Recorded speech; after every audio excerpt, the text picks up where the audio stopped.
C'est le soir. Nous marchons tranquillement, mon chien et moi, lorsque se découpe devant nous la silhouette élancée d'un chat noir, posé sur le trottoir comme une ombre qui aurait pris corps. Pour cela, cette apparition est une tentation absolue. Il nourrit une fascination singulière pour les félins. Eux, en revanche, ne partagent pas cette inclination. Aussi, mon chien doit-il rester près de moi. Nous réajustons notre allure, ralentissant à peine, afin de ne pas troubler ce discret promeneur nocturne. La règle est simple. Son exécution, pour un chien comme cela, relève pourtant de l'exploit, car entre ce qu'il désire et ce qu'il doit faire, l'instant se tend, fragile comme un fil. Je pourrais le rattacher. Ce serait, à n'en pas douter, la solution la plus facile. Mais non. S'il a le privilège d'évoluer en ville sans laisse, c'est précisément parce qu'il sait maîtriser ses émotions et tracer, dans le tumulte de ses instincts, cette fine ligne qu'on appelle réflexion. Après quelques pas, le gracieux quadrupède se retourne et nous aperçoit.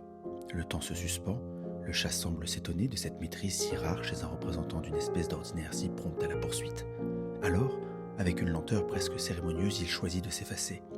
Il se glisse sur le côté, se coule dans la nuit, laissant le passage libre à ce chien qui n'attendait au fond qu'un souffle de ma voix pour s'élancer à sa rencontre. Finalement, je rappelle cela.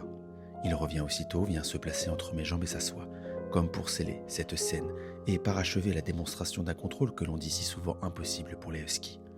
Il y a la race, il y a l'instinct, et entre les deux, il y a l'éducation.